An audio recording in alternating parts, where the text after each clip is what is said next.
Hello everyone, আজ দুপুরে লাঞ্চে কী রান্না করেছিলাম সেটাই তোমাদের সাথে শেয়ার করি। চলো দেখো, প্রথমেই করে নিয়েছি সাদা ভাত, আর করেছিলাম লাউ দিয়ে মুসুর ডাল। এই গরমে কিন্তু লাউ দিয়ে ডাল খাওয়া স্বাস্থ্যের জন্য বেশ উপকার। সাথে করেছিলাম পটল ভাজা। পটলের তরকারি খেতে আর একদম ভালো লাগছে না, তাই পটল আনলে একটু ভাজা করে নিই।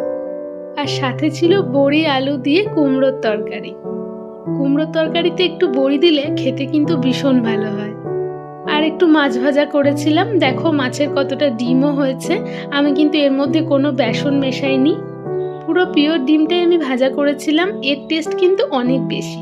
টাটকা মাছের পেট থেকে যে ডিমটা বেরোয়, এর মধ্যে কোনো বেসন, পেঁয়াজ, লঙ্কা কিচ্ছু দেওয়ার দরকার নেই। শুধু ডিমটা একটু নুন মাখিয়ে ভেজে খেয়ে দেখো, এর টেস্ট অনেক বেশি। আর অল্প 4 পিস মাছ আমি সর্ষে পোস্ত দিয়ে একটু ঝাল করে নিয়েছিলাম। কেমন লাগলো ভিডিওটা জানাতে কিন্তু ভুলো না। আজকের ভিডিও এখানেই শেষ।